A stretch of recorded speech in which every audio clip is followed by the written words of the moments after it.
राजधानी recording studio Belwatia. हमरा दिल पर चलो तेरे तीरे एक बाप के ते हवे ना का बेटी रे। हमरा दिल पर चलो तेरे तीरे एक बाप के ते हवे ना का बेटी रे।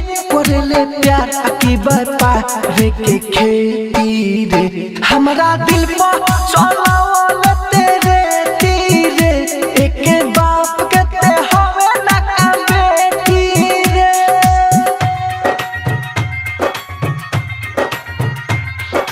Music by DJ Kanchan Raj, Hajipur Vaishali.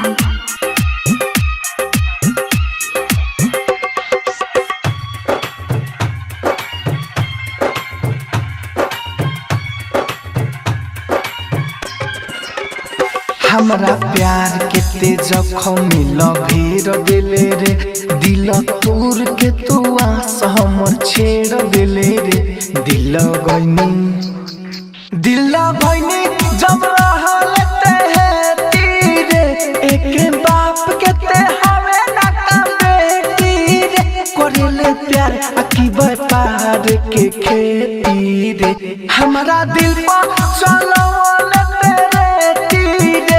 एक बाप के ते हवे ना का बेटी रे।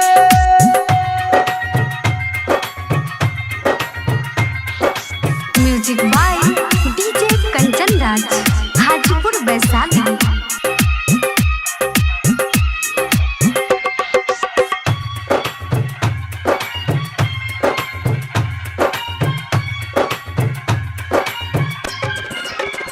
राइटर गुडू गोल्डन कहेला कहानी नूरे।